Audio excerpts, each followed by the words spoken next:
Yo, who? Somebody need to hear this. Y'all don't speak Hebrew, that's Yiddish. How the fuck you try to label us anti-Semitic? We the Israelites, blacks, native Hispanics. The Germans getting locked up for the Holocaust. Meanwhile, black people still up in the Holocaust. 100 million of us died in the transatlantic. 6 million died. Y'all want the world to never forget it. You can never be a Jew, you a Ashkenaz. This ain't a star dum-dum, a gun die or die. Yeah, Yeezy told the truth and got ostracized. Not one person in the Bible had on a yarmulke. We were slaves in America like we was in Egypt. Y'all don't even fit the curses in the Torah neither. Y'all was blind to the truth, I had to make it clear. How Jerusalem, your land, your people came from Europe. That was 1947, your menorah got 9 sticks, it's really only 7. Yeah, it's us against the world, Armageddon. This what happened when you inherit lies from your ancestors. Y'all the synagogue of Satan with them black hats. Your whole nation sitting ducks, Aflacs. Bunch of thieves and culture vultures, ain't nothing kosher. To tell the truth, you vagabonds don't have a culture. Macedonia, Alexander and Philip, you a convert, so tell me, how the fuck is you Israel? That don't make you the people just cause you litter. Why my people can't hate your people like y'all hate Hitler? All the prophets was black and was called nigga. Y'all don't even fit the description that's in the scriptures. Abraham, all the way down to Jacob, we the real Jews. Y'all don't study Christ, y'all follow the Talmud. Keep it real, yeah, let's keep it real. Cold hard truth, it give you chills.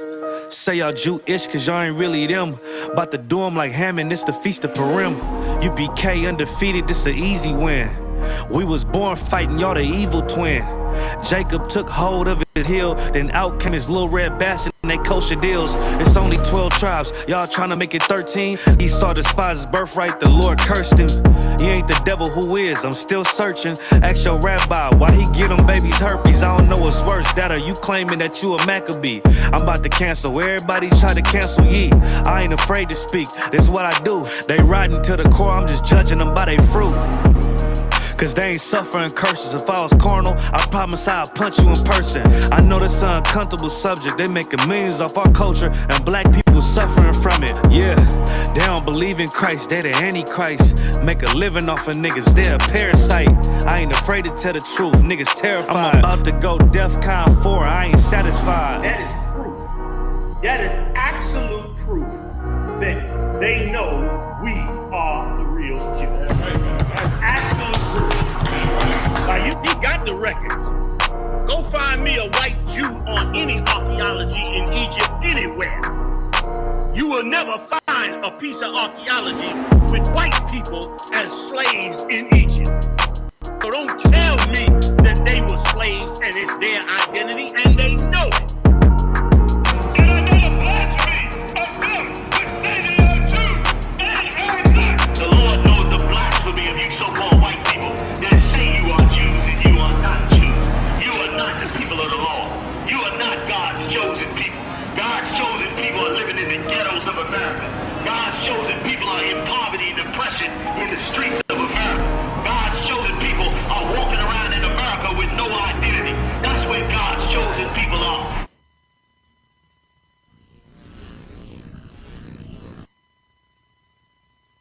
All right. Clap it up. All right, it's the Israelite School of Universal Practical Knowledge. Start out at 1 West 125th Street, Harlem, New York, under Commanding General YAHANNA. It is Monday, the history class, where we break it down line upon line, precept upon precept, here a little, there a little, using external references to back up and support internally what is inside of the Bible. We are currently on part 8 of our the history of marriage series. I think this will be the final part. I think we'll be able to get through the last, let's see, 1, 2, 3, 4 qualities and characteristics that's needed for marriage, right? But before we get started, if you're on Facebook, make sure you go ahead and like, share the class. If you're on YouTube, make sure you like, share, comment, and subscribe to I.S.U.P.K Houston, I.S.U.P.K Port Arthur, I.S.U.P.K Galveston, I.S.U.P.K, Deep East Texas, right? So before I also get started, if you have any questions, whether it's on topic or off topic, remember the only stupid question is the one that is not asked, right? So if you have any questions on topic or off topic, go ahead and type it in the chat and we will get to it, as your boy T.I. say, expeditiously. You know what I'm talking about?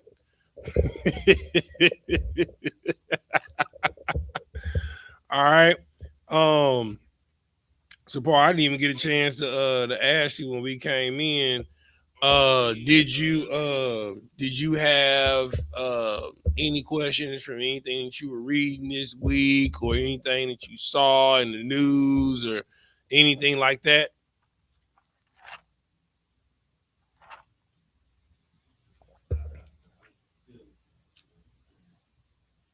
Okay. All right. No sweat. All right. Well, then we just gonna go ahead and jump in the stream. All right. Let me share the screen. Let's get the screen right. Like how I normally have it.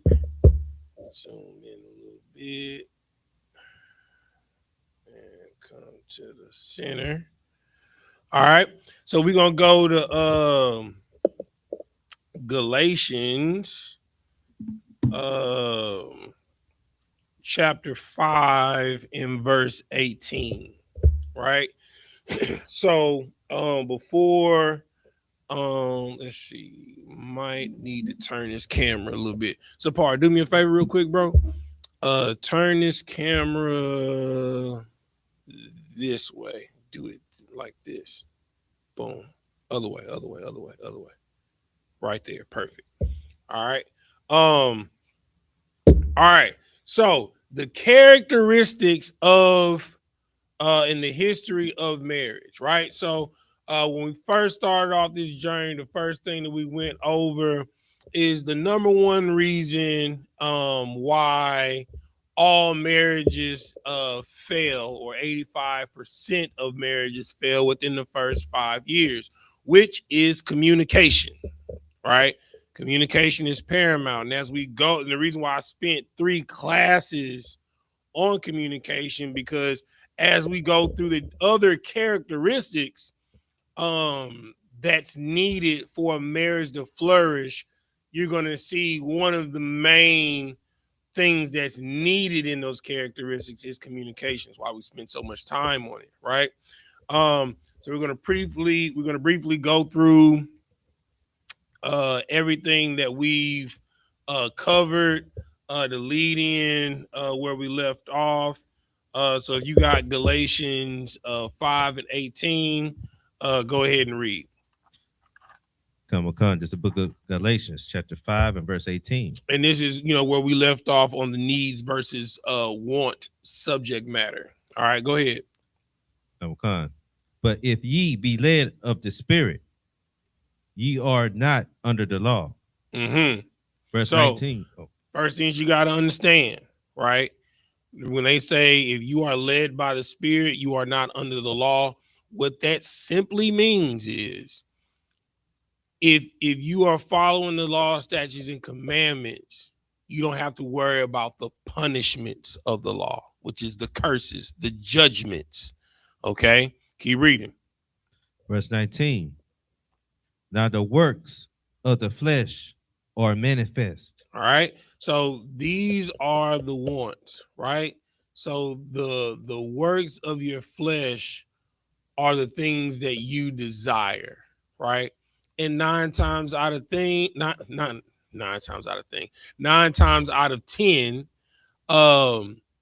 those aren't the things that are conducive to allow a marriage to flourish, and they come from a self-centered perspective, right? Selfishness, right? And there can't be self in marriage, right? Keep reading. Khan, which are these: adultery, fornication, uncleanness, lasciviousness. Right? So these are all different types of unlawful sex, you know, being a PDF file, bestiality, homosexuality, um, adultery, um, so and then you know, uncleanliness, dealing with you know, eating or doing anything that defiles you to make you unclean, right? And then lasciviousness is just simply being a sexual deviant, right? Keep reading. Khan, verse 20: idolatry, Mm-hmm. witchcraft, hatred, variance, Mm-hmm. immolations, Mm-hmm. wrath, Mm-hmm. strife, Mm-hmm. seditions, Mm-hmm. heresies. All right. So, idolatry, which is, you know, if you want me to break it down, simply how how do I conduct myself, um, or get myself caught up, in idolatry is very simple. One thing that everybody does every year, your birthday. Well, how oftentimes, Doc? I mean, it's the day of my birth. Isn't that day special? No, it's not, because it's not your day. You know what I mean? If you go on you know, Google, or even if you go to the your city's vital statistics and records department in your local city or state, and just ask them how many people were birthed on your day, on the day that you were born, you know, day and year and month, and you'll realize how special your date of birth isn't. Now, if you want to thank the Lord, you know, for, you know, a cycle around the sun, and, you know, him allowing you another year, another breath of life, there's nothing wrong with being thankful. You know, if you want to, you know, go and have a, you know, like a dinner or something like that, but, you know, having a big old party with a birthday cake, all of those is stemmed in idolatry, right? You are making yourself a god for the day, you know, i.e. the reason why they'll have all white parties for birthdays, and then the person whose birthday is will wear like red or blue or something to where they stick out from everyone else, so all eyes will be on them, right? Okay, that's idolatry. Witchcraft, right? So any type of mancy, necromancy, geomancy, you know, Wiccan, you know, being a warlock, you know, you doing Santeria, voodoo, Ifa, uh, any type of divination, right? Hatred is self-explanatory. Variance, right? You every time you come around, you causing a difference and a disturbance uh amongst people, right? You always causing strife, right? Emulations, right? Um when you're doing emulations, it's more of it leads into envy, right? You want to be like someone else so much so you'll do something wicked to achieve it, right? So when you start dealing with emulations, and then wrath, strife, they go hand in hand, right? And seditions and heresies, right? So that's just a snowball of events, right? Wrath is when you become emotionally compromised because you're not in control of your emotions. Strife leads you to seditions and heresies, right? Keep reading. Khan, verse 21: envyings, murders, drunkenness, Mm-hmm. revelings, Mm-hmm. and such like, of the which I tell you before, as I have also told you in the in time past, that they which do such things shall not inherit the kingdom of God. Right. So in a marriage, right, there's no room for envyings, right? In a marriage, there's no room for idolatry, like self-centeredness. It's about me, it's not about you. If you gain your spouse by some form of witchcraft or wizardry, like I've said in previous classes, in order to take from spirit, you have to give from spirit. You're going to lose something, and it's not going to be the thing of your choosing. You're going to lose something that's very important to you, like your life, right? Or the life of a loved one that's close to you, right? Um, there's no room for hate in a marriage, wrath, strife, and things of that nature. There's no room for envying. Why would you be jealous of your spouse and you're supposed to be working together? You're supposed to be one. You understand? Like, if you mad because your wife got a better job than you stupid. Cause your wife is gonna you think your wife gonna be out here shining and she gonna have you out here in rags and tethers next to her? You crazy. You know what I'm saying? And if anything, she gonna use her platform to push you to do what, because you helped her to get where she at. Now she gonna push you to get where you at. Now y'all gonna ball together. Go ahead, Sapar. It's like it's her. That's so true. My rib started working, and then now she talking about buy me clothes now. That's what I'm saying, bro. Uh, just like a man never forget a woman holding him down. Like, let me tell you something, sisters. Like, let me tell you a secret. See, y'all be trying to go after the ballers, the entertainers, the dudes that's just on and got it all together. I'm not saying that that's not attainable, right? But when you look at these couples, that you adore all on social media, black love, Hispanic love, native love, right? When you see all of these examples of these couples that you just love and admire online, 9 times out of 10, they locked in at a very young age and they held each other down through the tough times. So if you find a brother and you lock in with him and you weather that storm with him and then he elevate and you was there with him side by side, he'll never leave you. He will hold you down. You understand? Because he'll never forget what you did when he was down.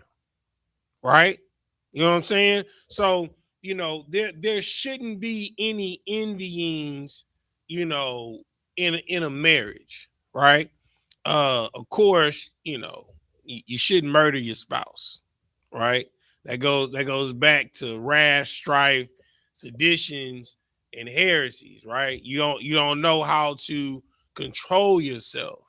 You allow yourself to easily become emotionally compromised, right? In a marriage, you can't be a drunk, right? Because when you're drunk, 9 times out of 10, you're either going to be lascivious, and you're gonna have some form of abuse, right? Either you're going to be SA, sexually abusive, VA, verbally abusive, or you're going to assault your spouse. You're going to be, and that'll lead you to wrath, strife, seditions, heresies, and then the wages of sin is death, murder, right? So these are the things that you have to keep in check at all times, right? You know, it's nothing wrong with having a drink, you know, but you shouldn't be drinking to get drunk. You know, in all things, you should control yourself in a marriage, right? Okay. Now, all of these things, right? It says shall not inherit the kingdom of God. So if you have any of these things going on, your marriage is not going to be successful. It's not. It's going to be hell. I guarantee you, right? Okay. So this is why, you know, you need to be extremely transparent from the jump of what you need, what you require, right? And you need to give that person the opportunity to say, yeah, I'm cool with this. Nah, I'm not necessarily cool with this. You know, and if they want to walk away, they have the free will to walk away. You understand? You can't force someone into a situation that they don't want to be in. Like knowing that sex is marriage and you enter in you know, into a situation with a woman or a man and they don't know what's going on, you're a liar, you're a manipulator, you're conniving. You understand? That's evil. You know what I'm saying? All right. Now, going over the ones that we've already gone over of verse 22. Now, these are the needs in a marriage, and we're going to go over the first ones that we went over. Go ahead. This is the book of Galatians, chapter 5 and verse 22. Mm-hmm. But the fruit of the Spirit is love, joy. Say that again. But the fruit of the Spirit is love. It's love. So outside of communication, the number one thing that you got to have is love. And no, love is not what you think it is according to the Bible. Love is not an emotion. Love is an action, right? And that action is found in 1 John chapter 1 John chapter what is it? 5 and 2 and 3, right? Where it says the definition of love, right, is that if you love the children of God, that we keep the commandments, and the commandments are not grievous. And then it says, this is the love of God, that we keep the commandments, and the commandments are not grievous. So love is an action. It's not hard not to lie to your spouse. You understand? It's not hard not to rob or steal from your spouse. It's not hard not to honor your spouse's your in-laws, right? As you would want your spouse to honor your in-laws, right? Because remember, the first and greatest commandment is to fear the Lord thy God with all thy heart and with all thy mind and with all of thy soul. And that's also the beginning of wisdom. The beginning of wisdom, the understanding of an enigma, a dark saying, is the fear of the Lord, right? And then the second commandment is likened unto the first, right? To love thy brother as thyself, right? Also to love thy sister as thyself, right? So you got to remember that your spouse, your husband, your wife is also your brother and your sister first before y'all even came together and got married, right? So you got to have love. What's the next one, Sapar? Oh, and yeah. Go ahead. Joy. All right. Joy is a byproduct of love, as we found out in Deuteronomy 28 and 47, right? So joy is the liberty that comes, the freedom, if you will, from keeping the law, statutes, and commandments, because you don't have to, if you're not lying to somebody, you don't have to worry about somebody lying to you. If you're not stealing from somebody, you don't have to worry about stealing from you, because you are keeping the law, statutes, and commandments. You don't have to constantly look over your shoulder. You don't have to constantly wonder if you can trust this person and trust that person, because you live in a dirty, vicarious lifestyle, right? You can truly focus on life because you have freedom in the law. It's liberty, right? Because like we read in verse 18, let's see, let me scroll up in 18. This I say then, walk in the spirit, and ye shall hold on. I'm sorry. But if ye be led of the spirit, ye are not under the law. You don't have to worry about the consequences if you break the law. That is joy, to know that you don't have to worry about STDs because you're not out here living a lascivious lifestyle, or have your spouse worrying whenever y'all sleep together if you're gonna bring or if you're gonna bring something home to your spouse. Right? Go ahead, Sapar. And so, like I said, that's so heavy that you said that. I recently think it was yesterday, seen on YouTube, was some guy that he went travel all over the country, but living a lascivious lifestyle. Right. Then came back here and had a STD ringworm, and the doctors don't even know what it is. Yeah. Oh yeah. Oh yeah. Yeah. For you new nasty Negroes, let me tell you something. The Lord then brought something new into the earth, something new that ain't never been seen. Right? It is called. Hold on, let me look up the actual clinical name for it. Hold on, let me see. Tell y'all the clinical name for it. And sure, that remind me of that scripture, like all the disease that's not written in this book. Yeah. So the technical name for it is trichophyton, right? So and or you can just type in TMV II, right? So and it's caused by an emerging fungal strain, right? It's a sexually transmitted ringworm, and if your spouse got it, it's running rampant in the LGBTQ community, right? So that means that they've been Broback Mountain. You know what I'm saying? They've been hanging out with the Rod Smith Coalition. You know what I'm saying? They've been your rib she been going hanging out with the stud finders, and I ain't talking about going to Home Depot. You know what I'm saying? You know, she been on what's the LGBTQ.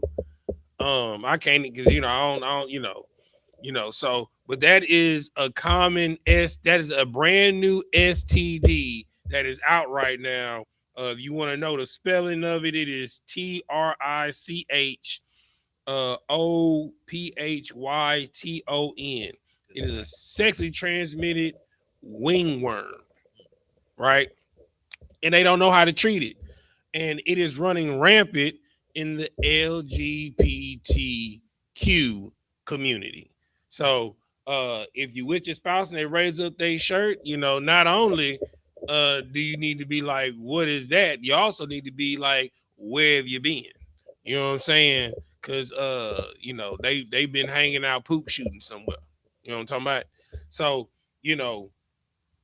when you have joy, you don't have to worry about these things, because you have liberty from the curses, because you're living in the framework of righteousness in your marriage, right? What's the next one? What kind of joy? Right. So joy. Okay. What's the next one after joy? Peace. All right. So peace is a byproduct of love and joy, right? The freedom that you feel, right? And so, and we got that from Psalms 37:7, right? You have to be perfect and upright.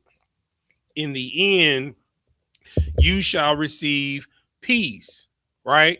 You have the only way that you can get peace is by being upright and righteous, right? The end of that person is peace. You don't have to worry about uh somebody gunning you down for sleeping with your girl. I mean, for sleeping with a girl. You don't have to worry about you waking up in the middle of the night getting Lorena Bobbitt. You know what I'm saying? You feel me? I don't know if y'all know who Lorena Bobbitt is, you know, but that's a woman that caught her husband cheating, and she cut his rod off. You know what I'm saying? Threw it in the street and ran over it. Right? You know, you don't have to worry about that. You don't have to worry about getting socked in your face. You know what I'm saying? You don't have to, you know, worry about verbal abuse, verbal attacks. You understand? Because you're living within the frameworks of the law, right? Because the law is love, it's an action.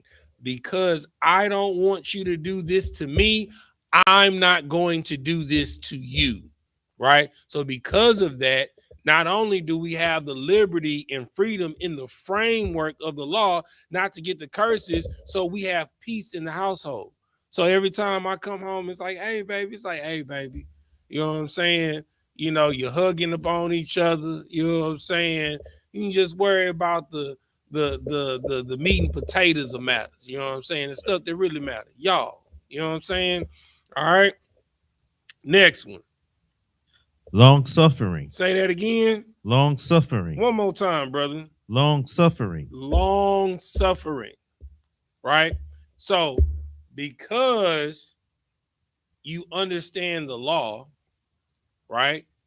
One of the scriptures that we read leading into this is that you should be quick to listen, slow to speak, and slow to anger, right?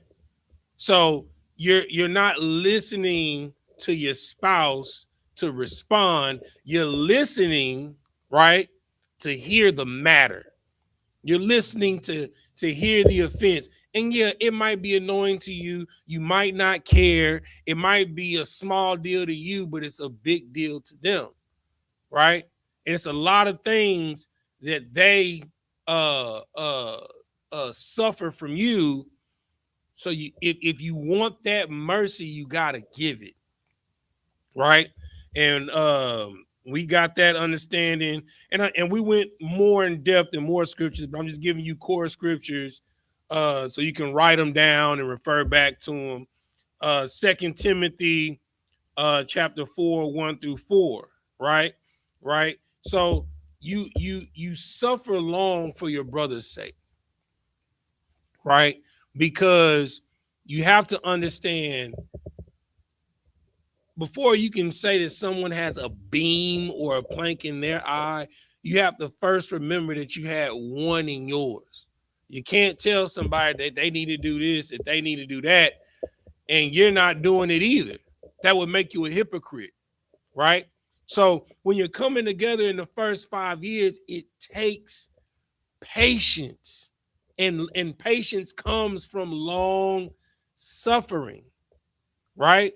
Y'all don't know each other. I always tell people all the time, you know, when they having issues in their marriage, the first question I ask, well, do y'all live together? You know, a lot of brothers want to have their own space and all that. That's cool. That's fine.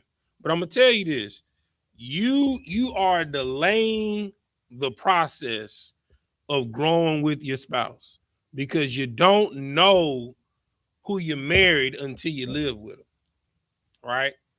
You know, all the little things that they try and hide, because even when you come and you play sleepover, right? You don't know if they keep their house clean all the time. They could just clean it up and make it look nice when you get there. You know what I'm saying? You don't, like I say, like my big thing, when I come home, I put my socks under the table.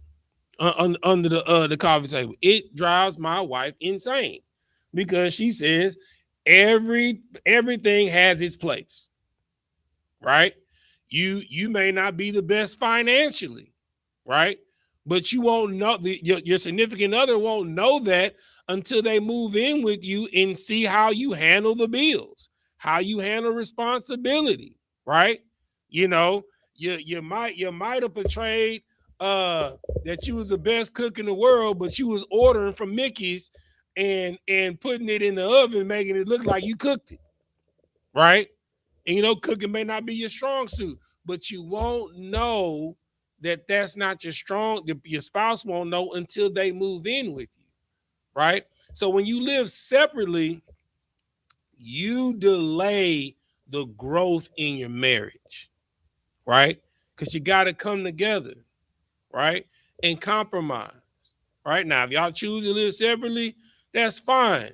But just know it's going to take longer for y'all to be like this versus someone that lives like this, right? And it's going to take a lot of long suffering, right?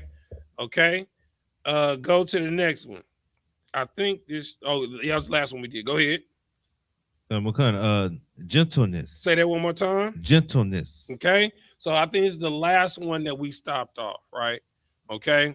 So gentleness, right? Well, we can read this scripture. Let's go to we'll just read this one and then we'll hop into the rest of them. All right. So let's go to 2 Timothy. Let me pull that up for him. 2 Timothy chapter 2 and 24. I'm gonna scroll down there with you. 24. And you're gonna read 24 to the end, 24 to 26.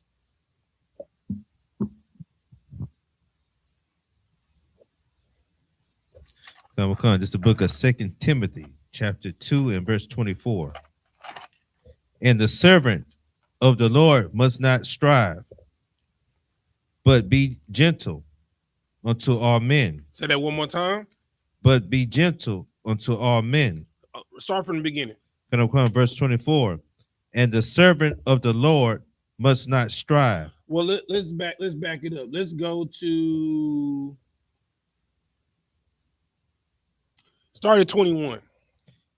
This is the book of 2 Timothy, chapter 2 and verse 21. Mm-hmm.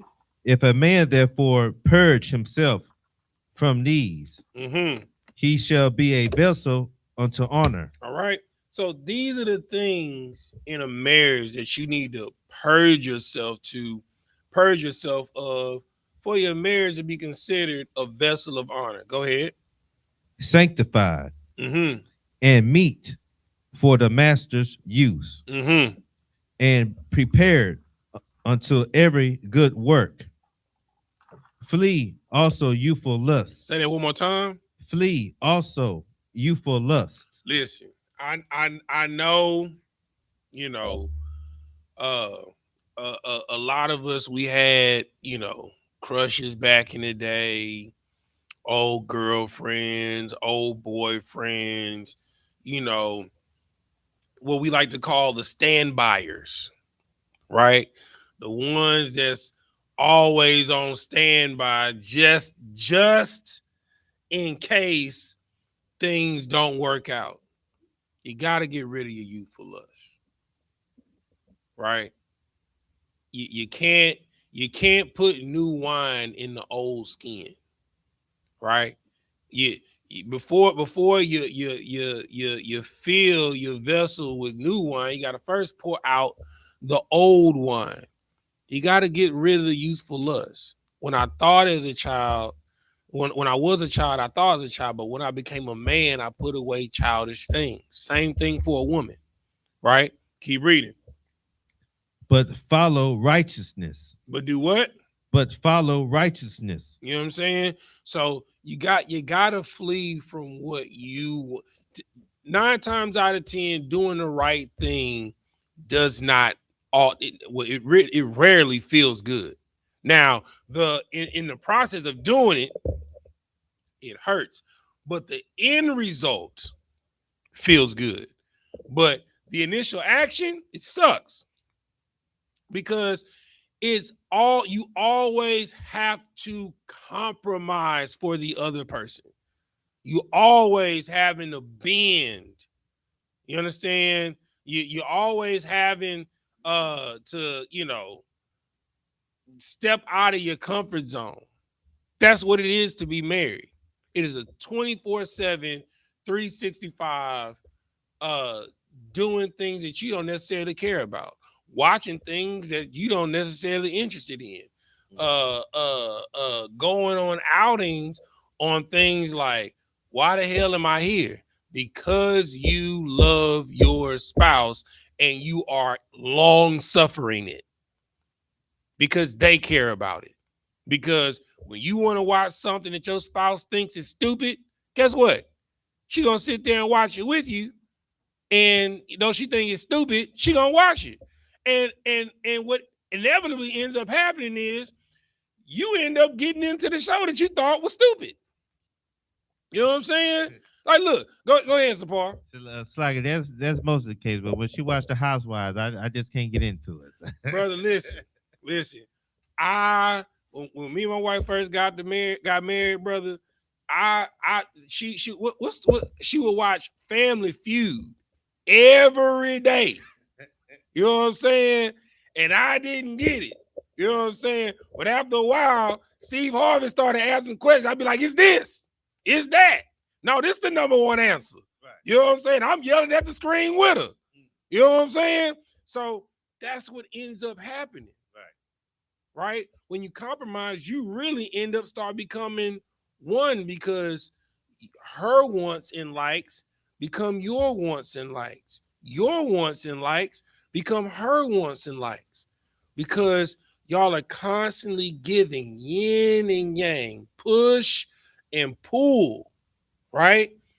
That is what marriage is about, right? Keep reading. Faith, charity, peace, with them that call on the Lord out of a pure heart. Right? So, faith, right? This is one of the major things that we talked about. Giving your spouse the benefit of the doubt.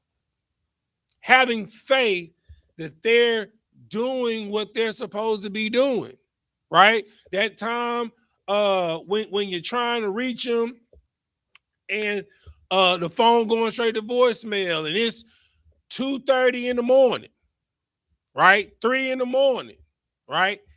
And they don't have a pattern of turning their phone off. They don't have a pattern of staying out this late. Have the benefit of the doubt, faith, that they're doing the right thing, and something unfortunate happened, and there's a logical explanation for it, instead of, oh, you was with that bitch. Or you was all in them niggas' faces at the club. You know what I'm saying? Out there in the parking lot, chit-chatting. You know what I'm saying? Out there with your scallywag friends. You know what I'm saying? So you gotta have faith in a marriage. You got it, and the faith comes from trust. Right? Okay. And then it says, oh, charity. Right? When you go get yourself something, get your wife something. When you go get yourself something, get your husband something. Right? Every time you walk through the door with a bag, think about your spouse. Right? Because, you know, I'm gonna tell you, there's no worse feeling, right? When ain't nothing in the kitchen, right? And your spouse was out hanging out and stuff like that, and they come home with to go from where they was eating, and be like, oh baby, oh no, this is for me. You know what you say in your mind? Bet. I bet the next time I go out, I won't bring you nothing home. That's what we doing? No sweat. Even if that was your intention, when you come home and you only got one to-go box, hey, babe, you know, I brought you some to go from where I was at. You know what I'm saying? I know you hungry. You know what I'm saying? Even if you was like, oh, shit, I forgot to get them some food. The food that you brought home, that's their food. Charity, right? You got to have mercy. Give and get. That's on the small things, right? When you do it over the small things, when it comes to the big things, hey, you know, I'm short of money this month. You mind kicking me, you know, $20, $30, you know, hey, I was short this month, you know, on my check. You mind putting in an extra $200 on the bill? You know what I'm saying? So when you show charity over the small things, when it comes to the big things, it's, oh yeah, I got you because I know you got me.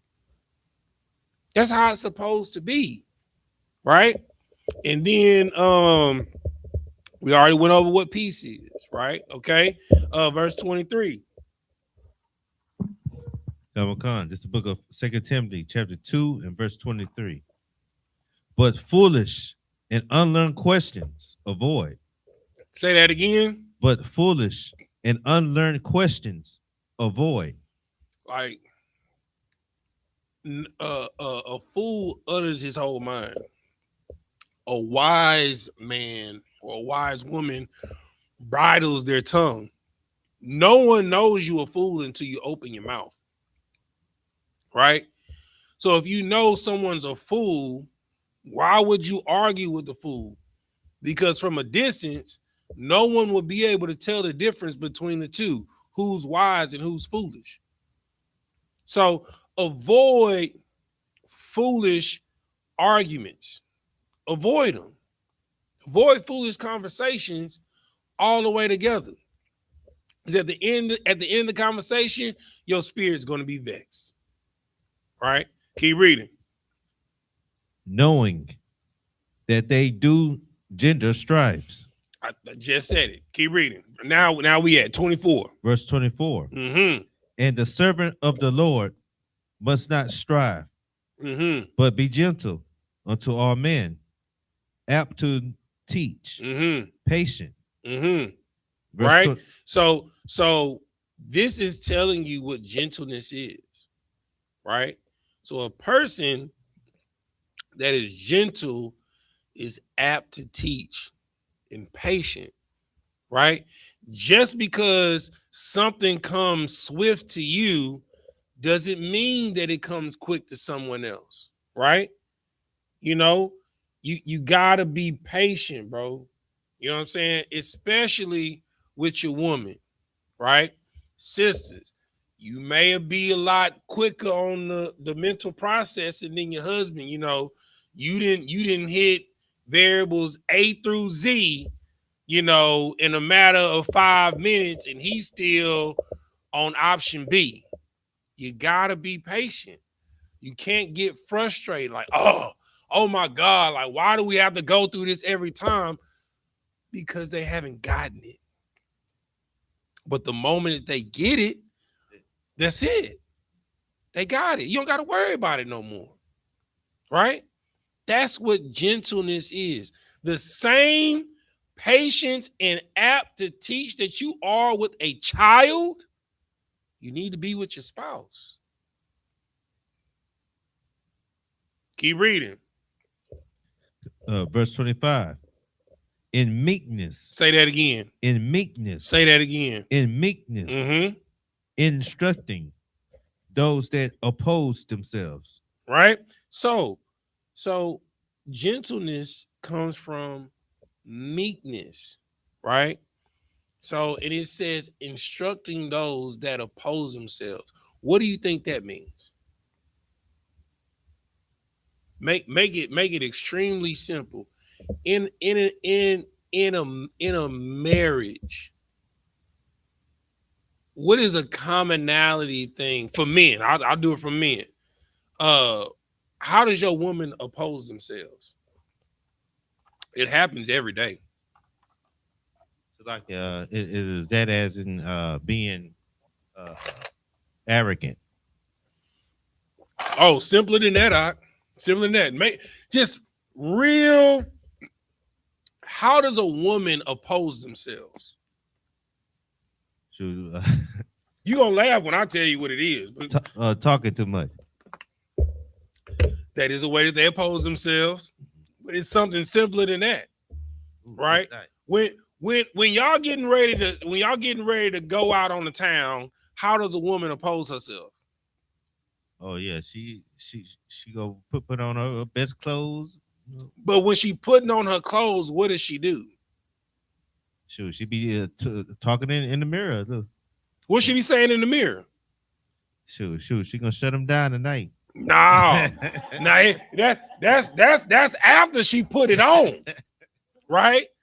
But I'm talking about when she figuring out what to put on. Baby, you think this look good?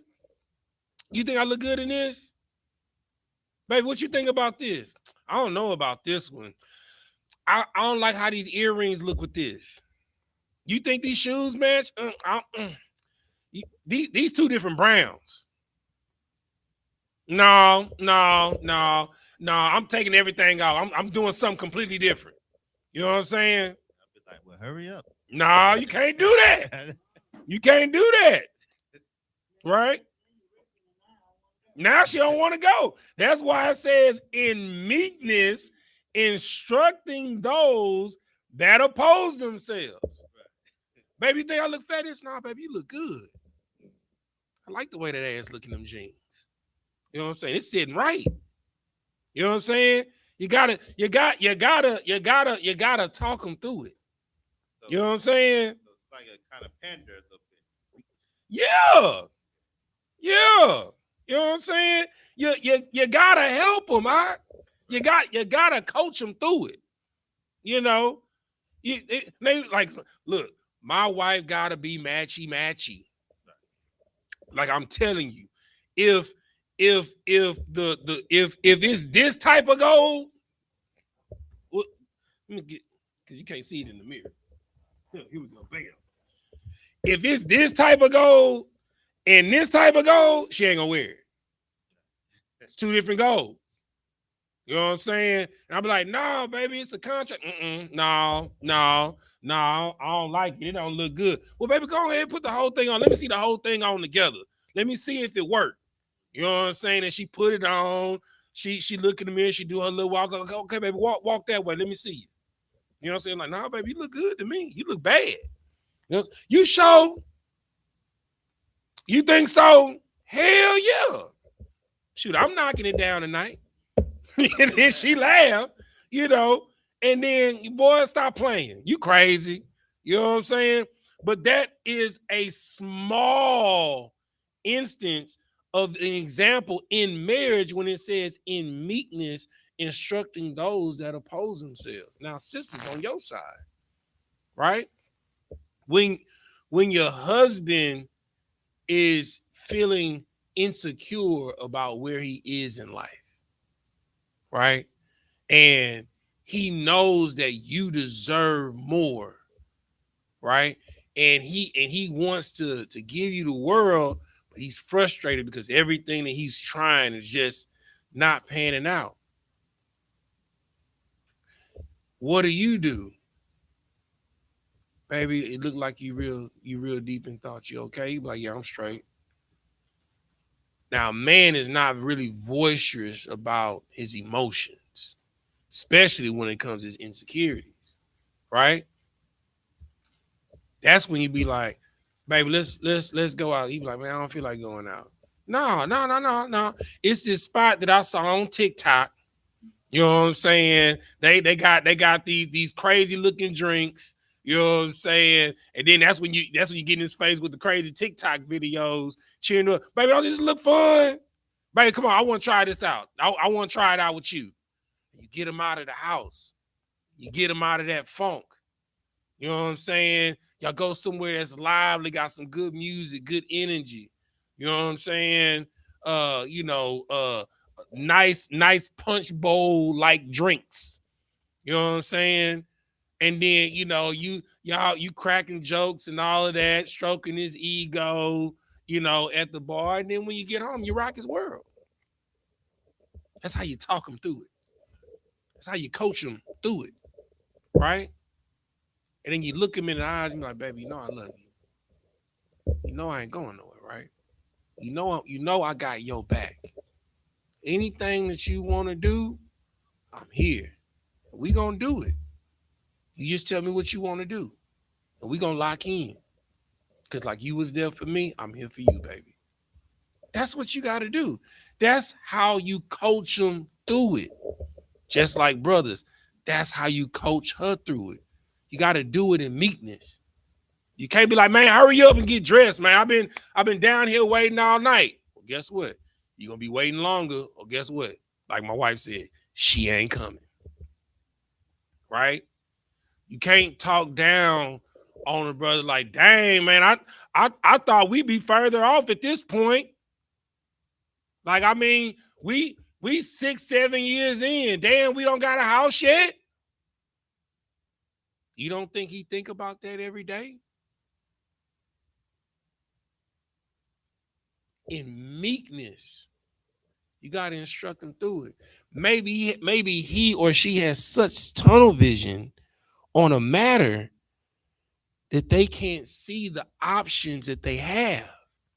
That's your job. When they so focused on the two different goals, they not even seeing how it then came together. You got to be able to coach them through it. Right? Keep reading. Come on. Verse 25, in meekness, instructing those that oppose themselves. Mm-hmm. If God peradventure will give them repentance to the acknowledging of the truth. Verse 26. Verse 26, and that they may recover themselves. And say that again. That they may recover themselves out of the snare of the devil. Now that is the most important part. You got to help your spouse recover. They're going to have hard days. Work is going to suck. It's going to be plenty of days of work sucking. You know what I'm saying? Whether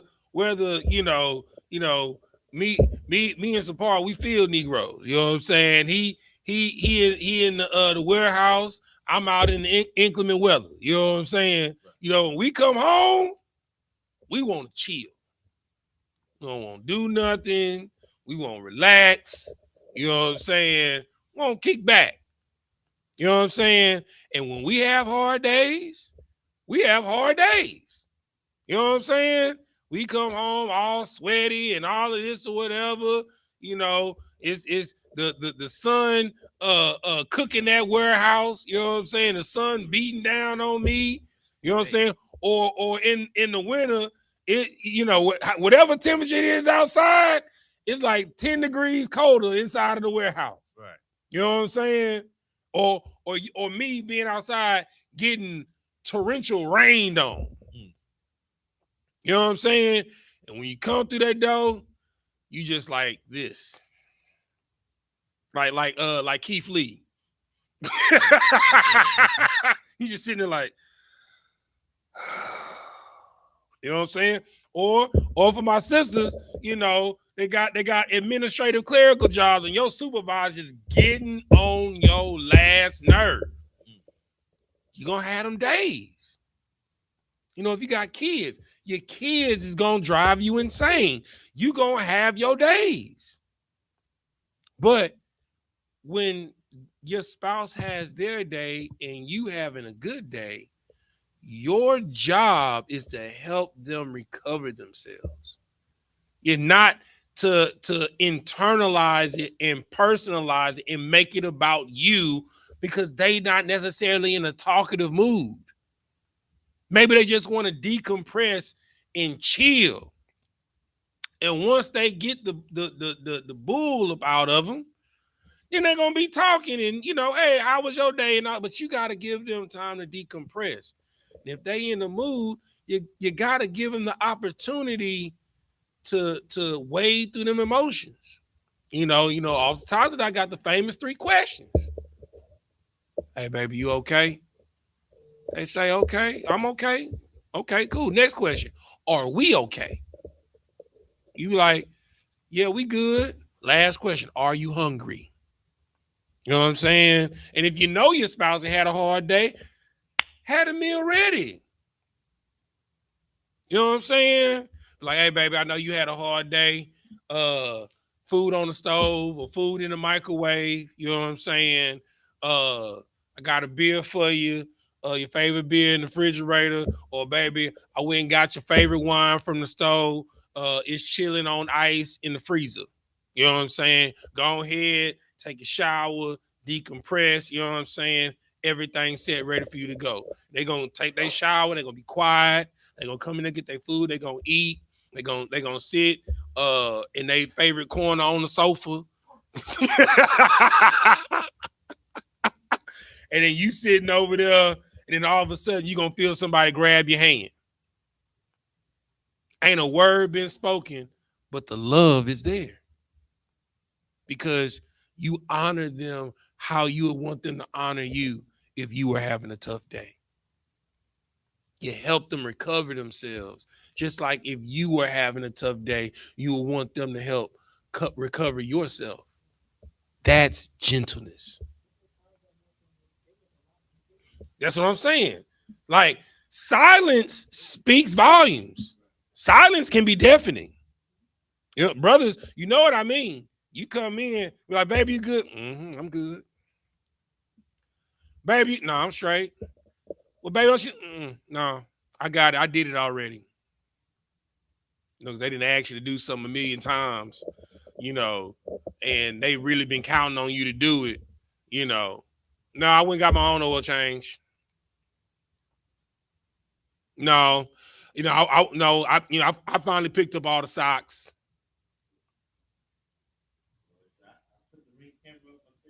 Yeah, I put the Ring camera up myself.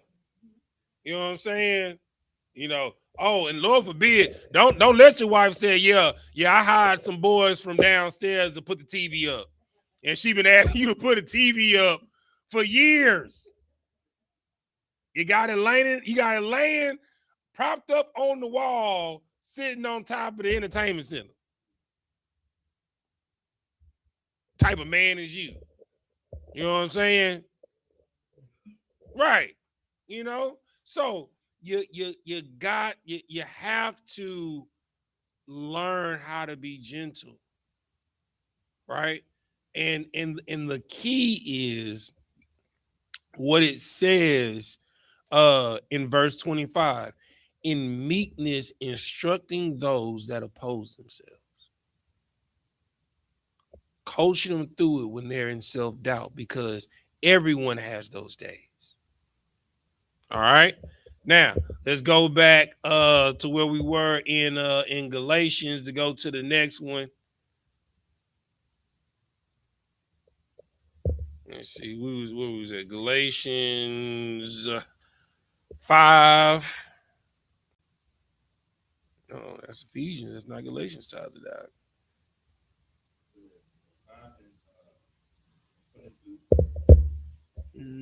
Yes, 5 and 22.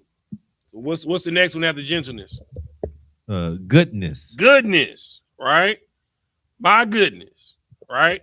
So now okay. So, and as you learned, right? So gentleness, right? It was saying to instruct, to in meekness instruct those that impose themselves. You know what that takes? Long suffering, right? So as we're learning each need in a marriage, you can't have one without having the previous, and the core of it is love, which is an action, right? Okay, so now when it says goodness, let's find out what the definition of goodness is. Let's go to Psalms 84. Book of Psalms 84 and 11. Let me zoom in so they can read along with you.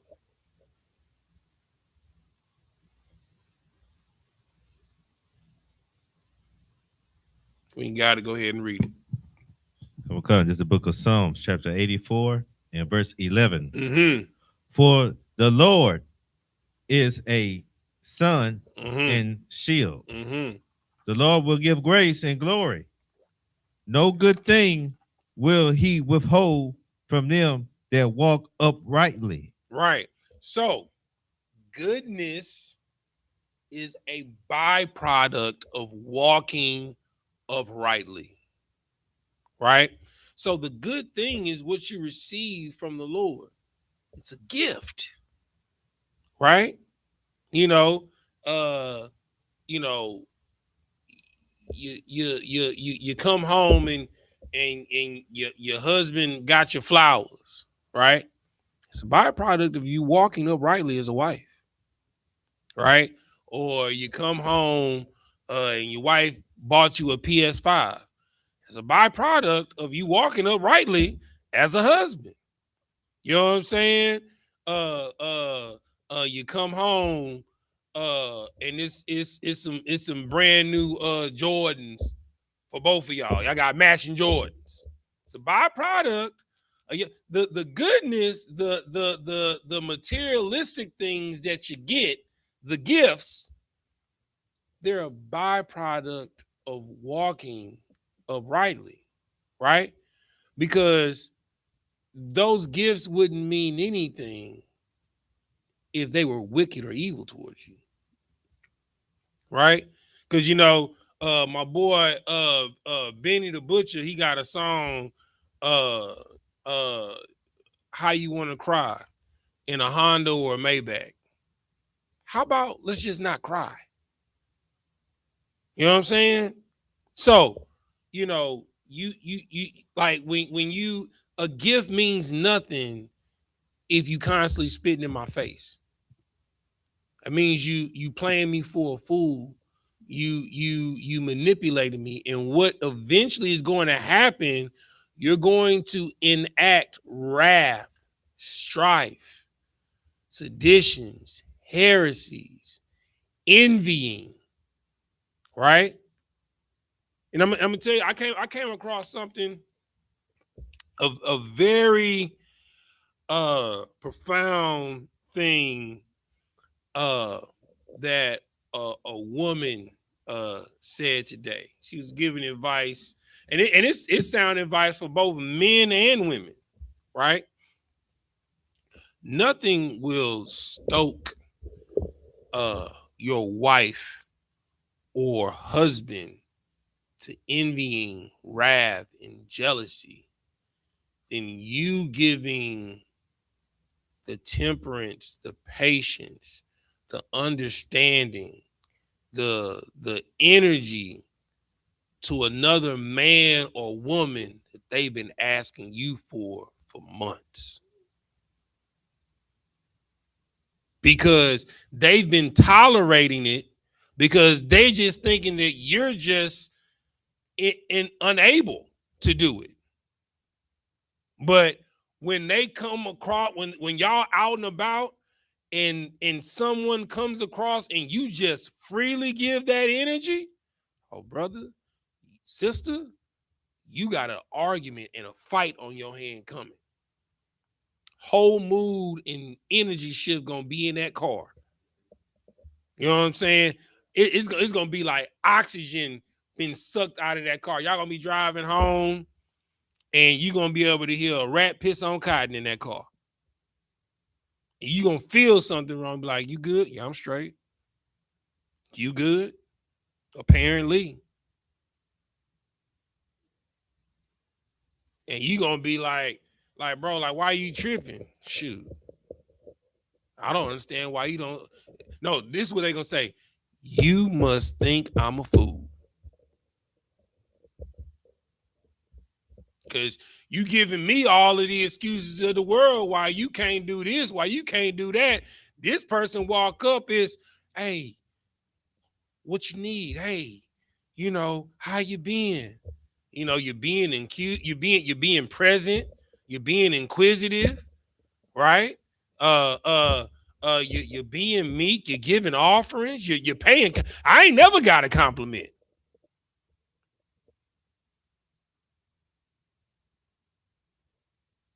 You're giving all the goodness in the world to this person that has done nothing for you, and you got this person that's been sacrificing their blood, sweat, and tears daily for you. And you give them rocks. You give them nothing but hardness. You give them stony ground. You have them feel like they walking around on gravel. And I ain't talking about the smooth kind, I'm talking about the jagged kind, the decorative rocks. Every time they step, they got to watch they step. They feel like they walking on eggshells and pins and needles. But if they walking upright, give reward, give goodness. Like, it's not always about you.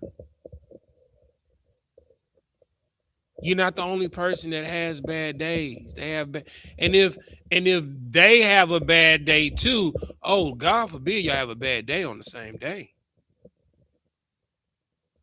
Somebody's going to have to give in order for there to be peace in the house. Like, both of y'all can't be quiet, because then on top of y'all hard day, y'all gonna think the other one have a problem with the other one. Now y'all beefing off of something that don't got nothing to do with neither one of y'all because you didn't communicate. My wife will call me in the middle of the day, baby, my supervisor's getting on my nerves. And I'll be like, baby, what's going on? Talk to me. Oh, yeah? Yeah, that's crazy. Yeah, I just wanted to vent. Okay, baby. All right, well, I'll see you when you get home. And if I come home and she in a deep, dark, sunken place, I know it because we've been communicating all day. If my supervisor getting on my nerves, I'm doing the same thing. If my family gets on my nerves, if her family gets on it, you have to communicate. Because if not, y'all are going to be rotten towards each other instead of good. Right? Give me another precept. Give me boom, boom, boom, boom, boom. Since we in Psalms, let's go to 143 and 10. Let me pull it up for them online, Sapar. 143 and 10. Zoom in to the right. All right, when you got to go ahead and read it. I'm gonna come just the book of Psalms, chapter 143 and verse 10. Mm-hmm. Teach me to do thy will. Say it again. Teach me to do thy will. So that's the first thing that you got to understand in the marriage. You can't assume. You got to teach. Right? You can't assume someone knows how to love you the way you want to be loved. You have to teach them. You have to teach them your will. You have to teach them how you like things, where you like things put. You have to teach them the temperature you like the thermostat on on the AC. Right. You know what I'm saying? They may like it at 80, you might like it at 60. I gotta find a medium. You gotta teach them your will. Right? Keep reading. For thou art my God. Mm-hmm. Thy spirit is good. Mm-hmm. Lead me into the land of the uprightness. Right? So, in order to get the goodness of God, you got to walk in the land of the uprightness. You got to. In your marriage, the only way that you going to get to the good, you got to keep it real in the bad. Because you don't know what your marriage is made of until y'all are facing something serious, a death,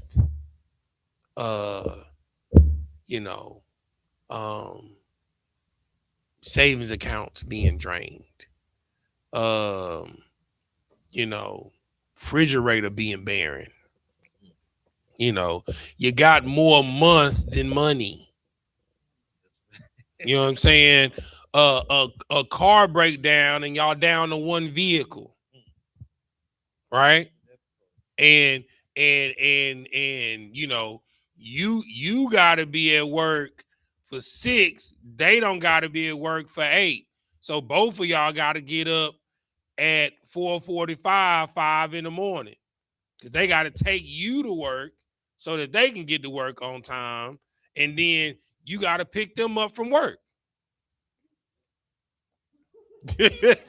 listen, you don't know what your marriage is made of or the type of partner that you have until you come up against a hard place. You don't. And in those moments, you got to be upright. You got to be on point. You can't internalize. You can't make it about you. You got to constantly be checking on the other person, because you got to understand, just as difficult as it is for you in the moment, it's difficult for them too. And the smallest weight can set it off. So it has to be a constant volleying of understanding at all times, right? Let me get one more precept, and then we're gonna move on to the next one. Proverbs chapter 2.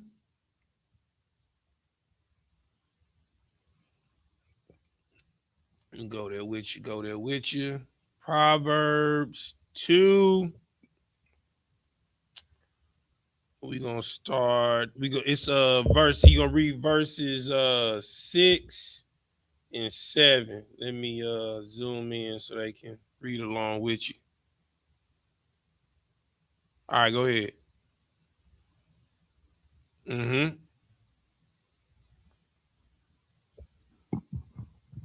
This is the book of Proverbs, chapter 2, and verse 6. Mm-hmm.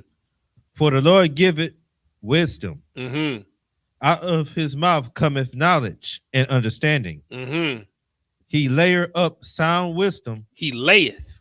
He layeth up sound wisdom for the righteous. Mm-hmm. He is a buckler to them that walk uprightly. Listen, the way that you get goodness is by moving in the wisdom and knowledge that you have ascertained in your marriage.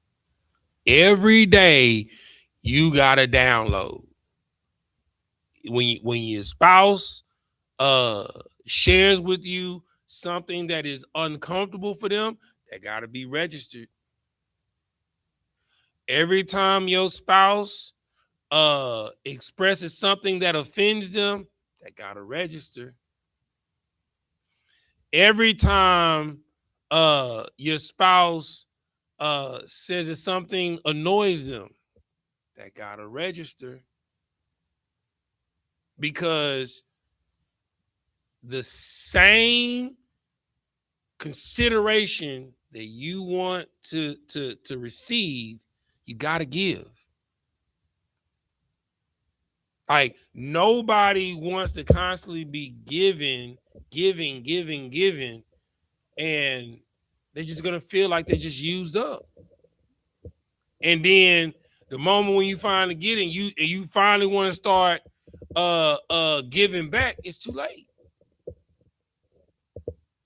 Let's just say, you know, in the first 5 years of your marriage, you was just taking from your spouse for 4 years.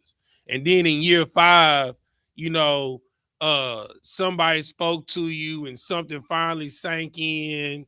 And then now all of a sudden you want to start giving back. Well, your wife is drained. Or your husband is drained. You got at least 2.5 years to catch up before they feel like the scale is kind of balanced. You know what I'm saying? Or they feel as if you're not doing it to manipulate them. Right? All right. Now let's go back to Galatians 5, I think, what were we at? 22. For the next fruit of the spirit. Done. All right, hold on. Let me well, you can just say it. What's the next one? We just did goodness. We just did goodness. What's the one after goodness? Faith. Faith. Now, what is faith? You know, for all my super Christians out there, y'all should know what faith is. I mean, y'all quote this scripture like y'all brushing y'all teeth. You know what I'm saying? But let's get the actual biblical definition of faith. Let's go to Hebrews 11 and 1.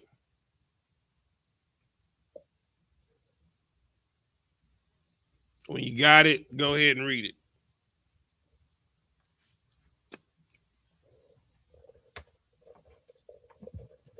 This is the book of Hebrews, chapter 11 and verse 1. Now, faith is the substance. It's the what? It's the substance. It's the what? It's the substance. Okay. What is substance? Let's look that up. Let's look at what that word means. Let's look at what substance is. Let's break this down till it can't be broke. What is substance?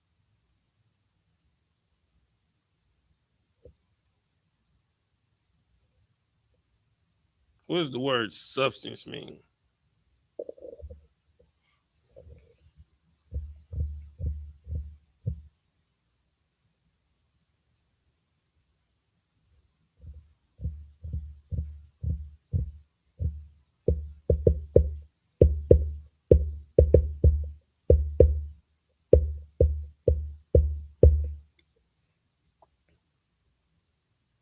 Got it?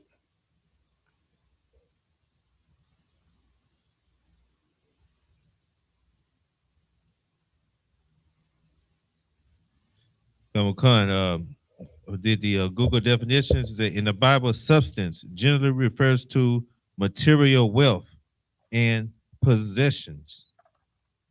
Right? You can have to do the biblical definition, right? So I'll give you ismdictionary.com. Substance, a noun, that of which a thing consists, physical matter or material, right? It is the meaning or gist as of speech or writing, something that has separate or independent existence, the actual matter of a thing as opposed to the appearance or a shadow dealing with reality, right? So it says now faith is the substance. It is the meaning, the gist, the subject matter, right? Or the thought or discourse, right? Keep reading. Of things hoped for. Right. So faith is the meaning or gist or the subject matter. So let's just say, you know, y'all been planning to buy a house, right? So the physical matter or material would be money, right?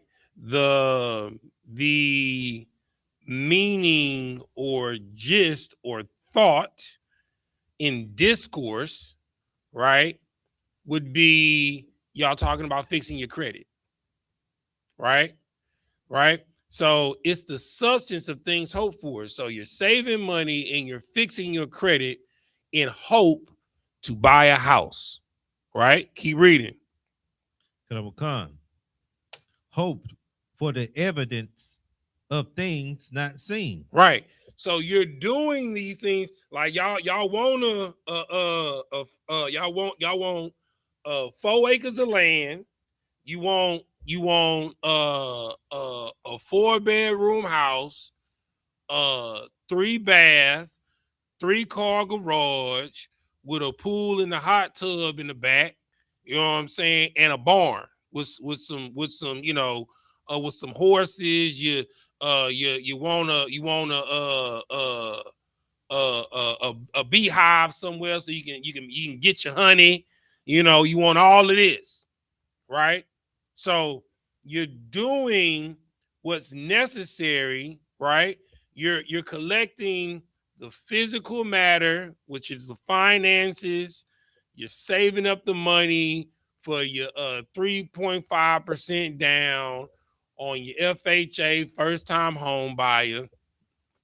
You want a $400,000 home, or $450,000 home. You need about, 17 to 20 bands.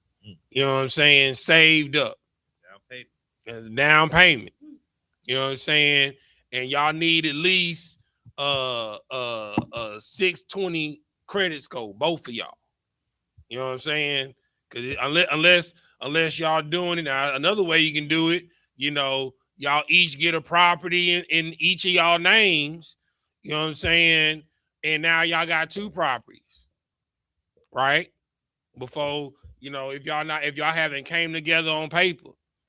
You know what I'm saying? So, but y'all are moving in faith. It is the substance of things hoped for and the evidence of things not seen. Right? You both made vows to one another, right?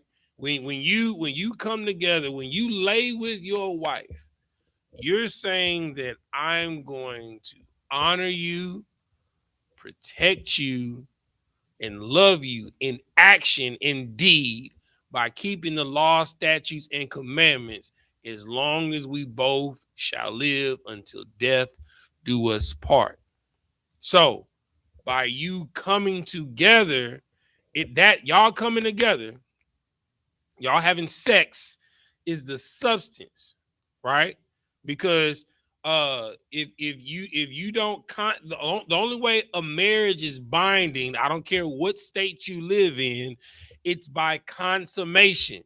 If you do not consummate the marriage, it is null and void.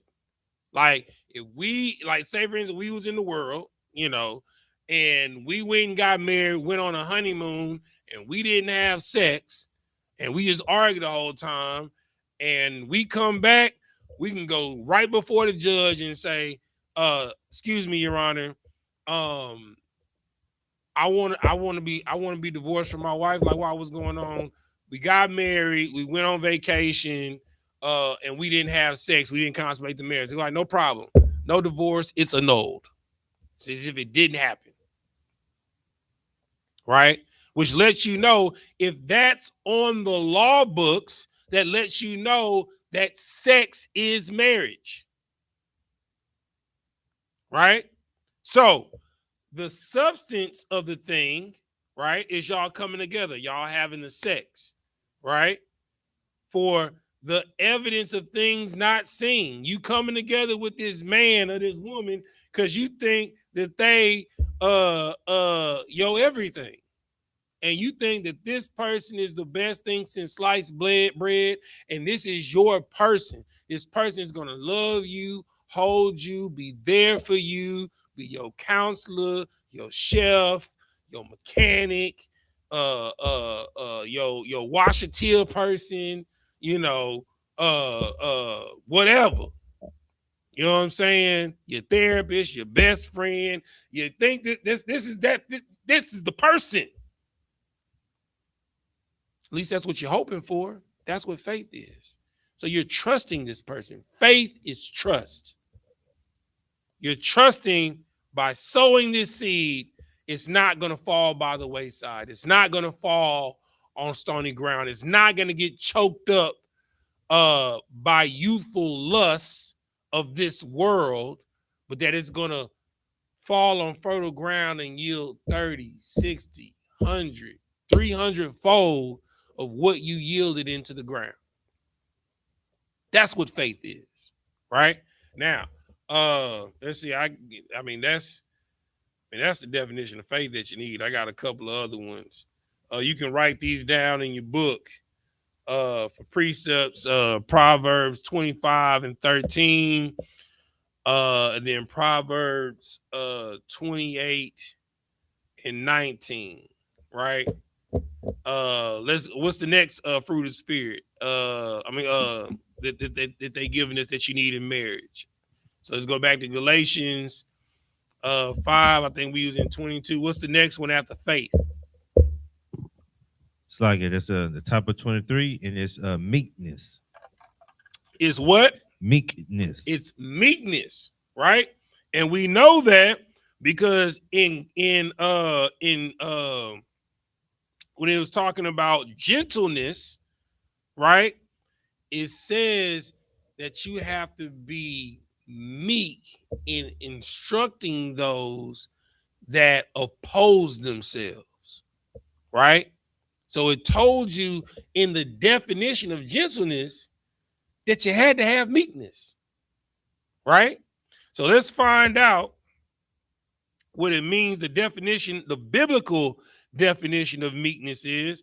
Let's go back to Psalms.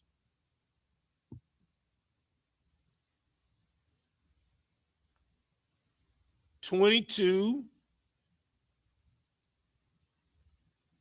The verse I want. Let me see if you got to start a little bit higher.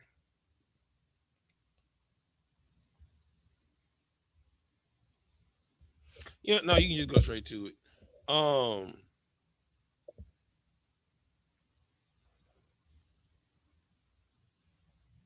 right. What I say? Psalms 22 and 26.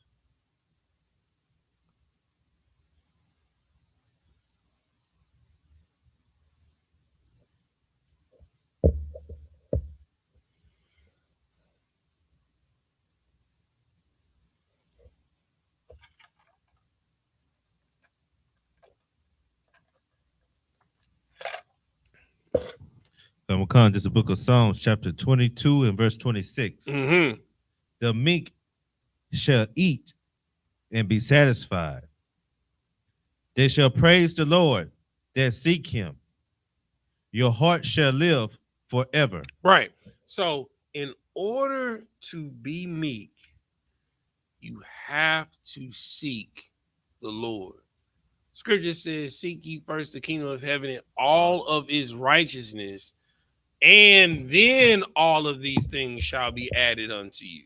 Right?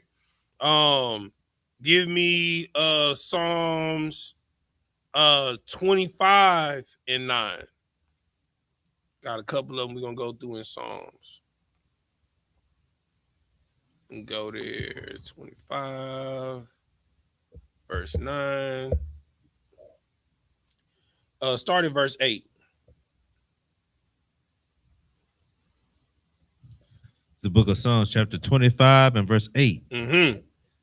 Good and upright is the Lord. Therefore will he teach sinners in the way. Mm-hmm. Verse 9. The meek will be slack it. The meek will guide in judgment. No. The meek will he guide. Slack it. The meek will he guide in judgment. Mm-hmm. And the meek will he teach his ways. Mm-hmm. Verse 10. Verse 10. All the paths of the Lord are mercy and truth. That is what meekness is. It's mercy and truth in judgment. I'm going to say it again. Meekness is mercy and truth in judgment. You got to remember in the Lord's Prayer, it says, forgive us our debts as we forgive our debtors. The capacity and willingness that you are able to forgive, it will be given unto you. So just because, your wife asks, baby, do I look fat in this? Hell yeah, you look fat. You need to lose weight. out here looking like a butterball. You know what I'm saying? Now, in tongue in cheek, you know, when you ask your wife, baby, you think my hairline receding? Hell yeah. Over there trying to hold on to them fried tuck braids. You need to shave your head, bald and nigga. You know what I'm saying? So what you give, you're gonna get. So whatever you show in judgment, that's what you're gonna get back. Right? So you gotta be seasoned in dealing with your partner. Right? Just because they out of shape, you don't gotta be like, damn, you fat. You out here walking around like you pregnant and I ain't even dropped seed in you. Be like, hey baby, I'm about to go to the track. You wanna come with me? Baby, I'm about to go down here and work out. You wanna work out with me? Do it in meekness and mercy. Subtle hints. Right? I'll give you a couple more precepts. You can write them down in your book so we can get to the last one. You can write these down. Psalms 37 and 11, Psalm 76 and 9, Psalms 147 and 6, Galatians 6 and 1, and James 1 and 21. Now give me the last characteristic of the fruit of the spirit that's needed in marriage. After meekness. The temperance. It's what? Temperance. Now let's find out what temperance means. Let's go to Proverbs. Let's see, 25. Proverbs 25.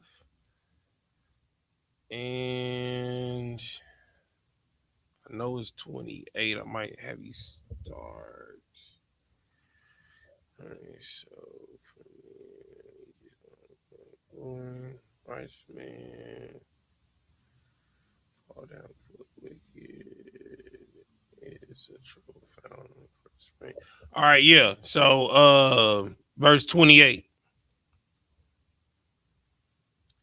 The book of Proverbs, chapter 25 and verse 28. Mm-hmm. He that hath no rule over his own spirit is like a city that is broken down and without walls. Right? So temperance is self-control. If you don't have any self-control, your marriage is going to fail.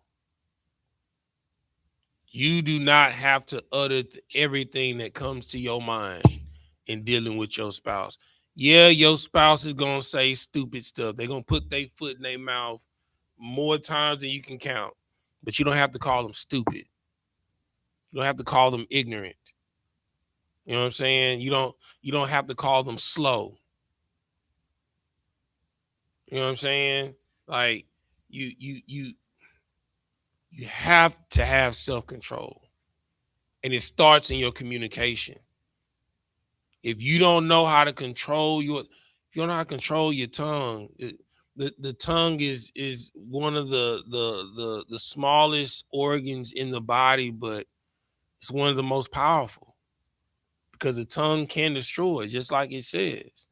It says, he that hath no rule over his own spirit is like a city that is broken down and without walls. That means anybody can just come in and just take whatever, sack whatever, siege whatever, right? Since we in Proverbs, give me 16 and 32. I'm gonna go there with you.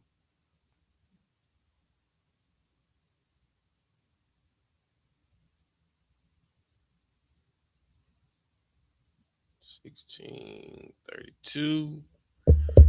Zoom in so they can read along with you. Go ahead. The book of Proverbs, chapter 16, and verse 32. Mm-hmm. He that is slow to anger is better than the mighty, Mm-hmm.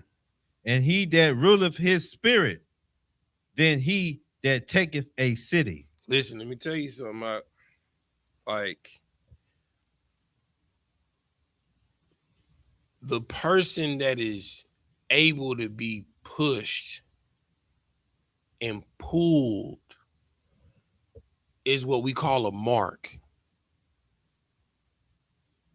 Like, when they say a sucker is born every minute, that's somebody that's able to be pushed and pulled and prodded in any which direction. They don't have no grounding, no root, because you're quick to get angry. But the scripture says, be angry and sin not. It's okay if you get mad at your spouse, but mind your tongue, God. Mind your tongue, Aquas. Because remember, at the root of the matter, y'all are brother and sister. You know, you're not going to be passionate about your marriage all day, every day. You can love somebody and hate someone in the same day.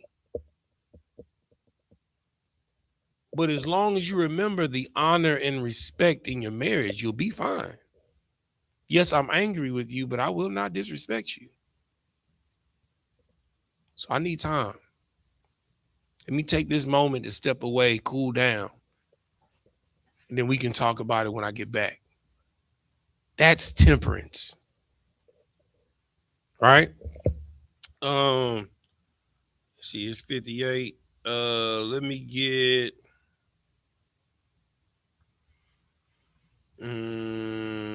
let's see which I want to hear now. Let's do these two. Give me 1 Thessalonians.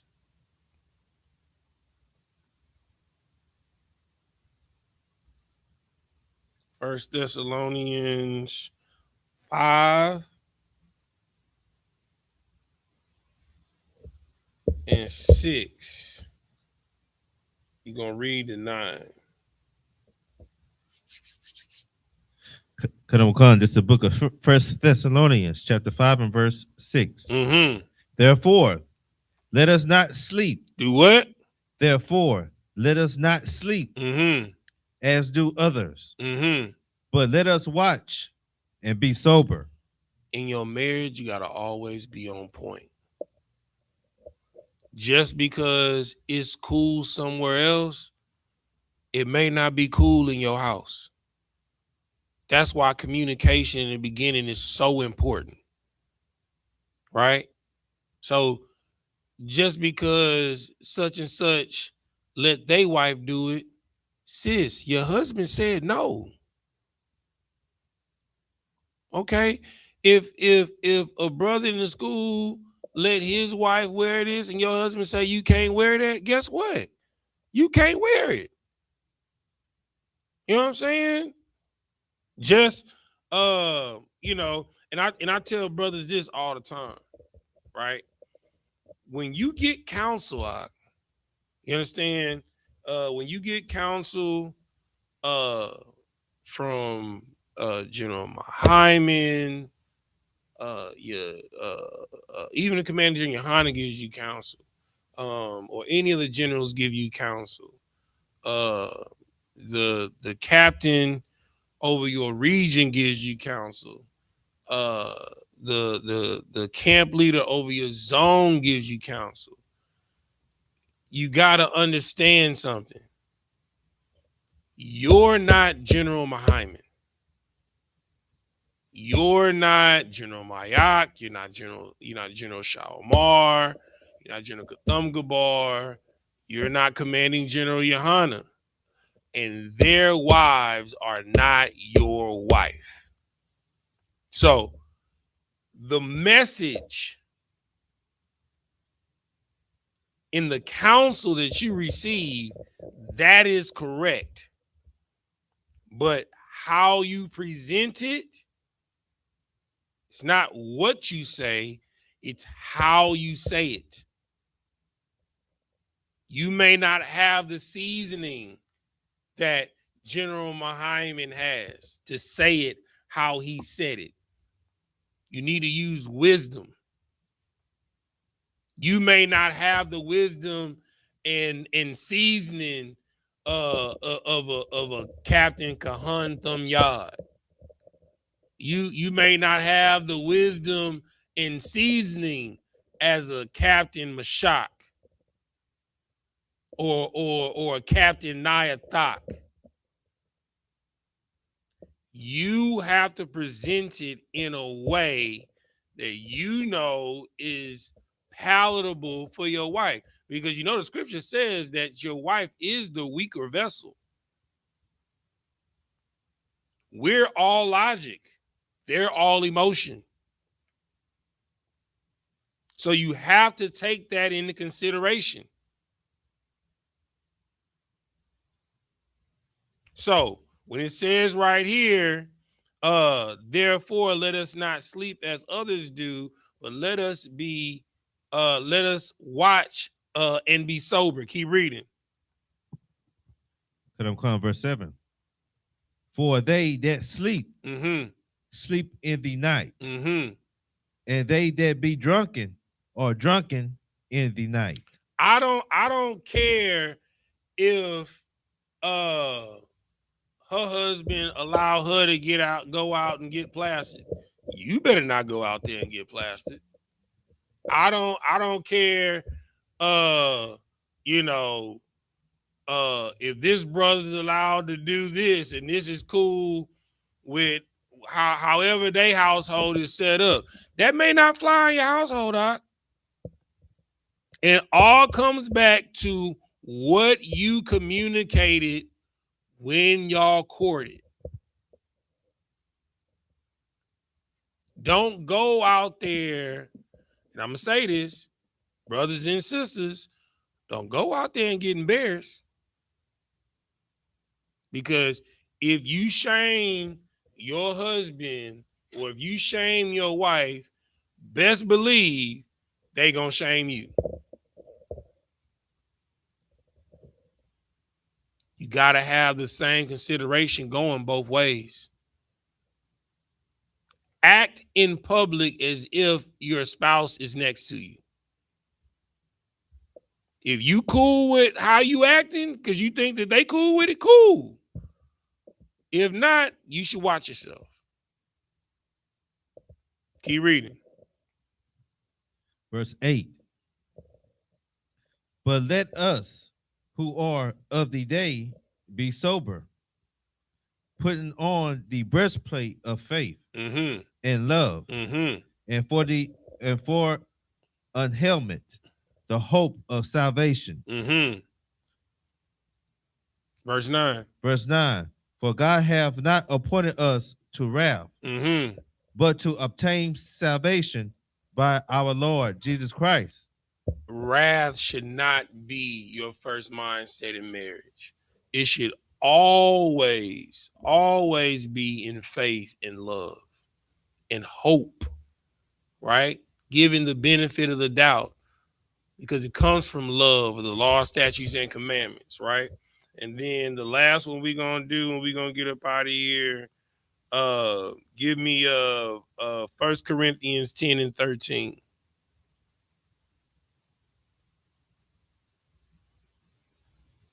This will close out the series. 1 Corinthians 10. Now, this scripture, this needs to be a scripture that you need to pen in your marriage, right? Just like I said, with communication, you need to be quick to listen, slow to speak, slow to wrath. You need to pen this one too. Go ahead. It's the book of 1 Corinthians, chapter 10, and verse 13. There have no temptation taken you, but such as it is common to man. So that means there's nothing that you're going to experience, nothing that you're going through that nobody hasn't gone through before. No one in this book hasn't gone through before. Keep reading. But God is faithful. Say that one more time. But God is faithful. Say that one more time. But God is faithful. Remember, faith is the substance of things hoped for, the evidence of things not seen. So if you in a tight spot, in a jam, guess what? It's nothing new. There are other people that have been before. There are people that have been married for 30, 40, 50 years that have been in the same jam that you've been in. Guess what? They made it out because God is faithful. Keep reading. Who will not suffer you to be tempted above ye are able. So if you're put in a situation, guess what? That means you have the strength to handle the situation. Now, do you choose it? Hey, that's up to you. Life is about choices. And as long as you able to be okay with the outcome of your choices, hey, brother, who am I? But you got to live with the choices that you make. Right. You understand? Keep reading. But will with the temptation also make a way to escape, that ye may be able to bear it. So in every situation that you come up in, right, sisters, brothers, situations that are potential situations where you somewhere where you shouldn't be, there's always a way for you to bear it. And it's going to take you making the hard decision out of love, because you want to love your spouse how you want your spouse to love you. And it's going to take you being unpopular.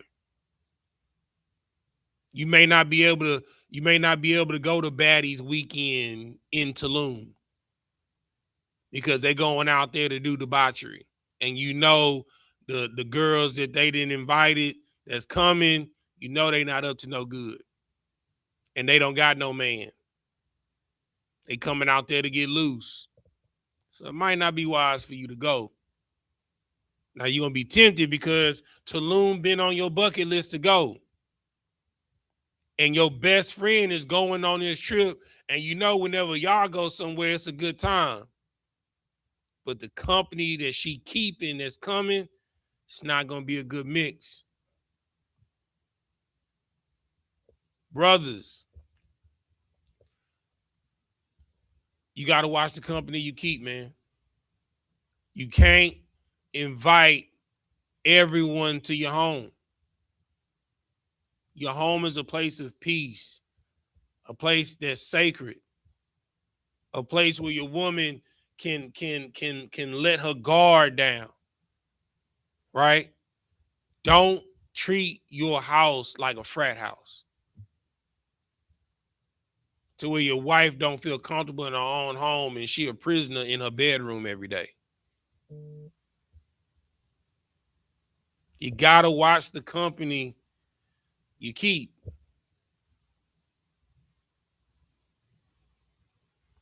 Don't put yourself in a situation where bad news will beat your home. But even if you get in a tough spot, remember that God is faithful. And he didn't put you in a situation where you're not able to bear it, and he will give you a way out. You just got to look for it and know it's not going to be an easy decision. Marriage is hard. It's a constant struggle. It's a constant battle. But if you're willing to go to war every day for your spouse, I guarantee you'll have love. You'll have joy. You'll have peace. You'll have long suffering and patience for one another. You understand? You'll have goodness. You'll be gentle to one another, and you'll be tempered like fine gold tempered in the furnace. But you got to go through the fire. And when you in that fire, you got to know it's a quench coming. The quench is when you bring it, when you're brought out of the fire and you put in the water. You got to look for the quench. When you're in that hot spot, you got to know it's the Lord building you up. And you got to look somewhere for the quench, for the water, the escape from the heat. But you got to understand that it's going to be hard. You got to fight for peace in your house. It can be hell on the outside, but the way you treat and talk to one another will make it heaven at home. All right? And with that, imagine, which means to stand. Let's do this.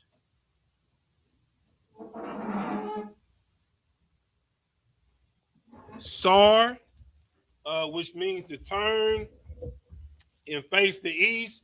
We're going to do the Lord's Prayer first in Hebrew, then in English. Repeat after me. Abanawa, Shabbat Shemayim, Quadash, Hayah, Shemka, Yahweh, BLACKWATCH, Taba'ah, Ratazayaka, Hayah, Aisha, Ba'aratazah, Kowa, Hayah, Bashamayim, Nathanawa, Lacham, Kal, Yawam, Wasalaknawa, Kabawatnawa, Kasalaknawa, Kabawatyanawa, Wala'ah, Tabi'ayanawa, Banasaya 1, Abal, Hawashayanawa, Mayan, Rai, Kaya, Laka, Hamalakwa, Waha'Allah, Wahata Para, La Awalamyam, Aman. In the English, Our Father, which art in heaven, hallowed be thy name. Yahweh, thy kingdom come, thy will be done in earth as it is in heaven. Give us this day our daily bread, and forgive us our debts as we forgive our debtors. And lead us not into temptation, but deliver us from evil. For thine is the kingdom and the power and the glory forever. So be it. Sar, turning face to front. We'll give a courtesy salute to the brothers, then to the sisters, and the visual. By the Shabbat. Bajim. Rock. How about Shim Yahweh Shah Brakatha? Got him a top. Sar, turning face to sister, then the visual. By the Shabbat. Bajim. Rock. Yahweh Shamar Thal by Shim Yahweh Shah. Got him a top. Dismiss.